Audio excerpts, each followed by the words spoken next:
அழகாக வரத்துக்கு கல்லில் ஒட்டாமல் இருக்கிறதுக்கு ஆயில் நல்லாவே அப்ளை பண்ணிக்கலாம்.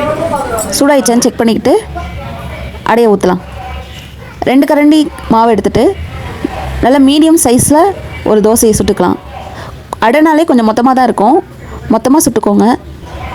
அது எண்ணெய் ஊற்ற ஊற்ற அதுவே மொறுமொறுன்னு ஆகிடும். அடைக்கி குறைஞ்சது ஒரு 2 ஸ்பூனுக்கு மேலேயாவது எண்ணெயை ஊற்றணும். அப்போ தான் அதுக்குள்ளே பதத்தில் அதை எடுக்க முடியும். அதே மாதிரி இது செட்டிநாடு அடைங்கிறதுனால சென்டரில் ஒரு 4 ஓட்டையை போட்டுக்கிறோம். அது மட்டும் இல்லை, இது ரொம்ப காரமாக இருக்கும். காரமாக சாப்பிட்டா தான் அடை, அதுவும் செட்டிநாடு அடை. இது வேகத்துக்குள்ளே நம்ம சேனலை சப்ஸ்கிரைப் பண்ணிவிடுங்க.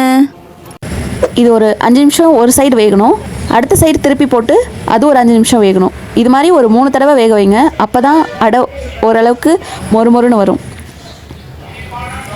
இதுக்கப்புறம் எடுத்துகிட்டு நம்ம சர்வ் பண்ண வேண்டியதான்.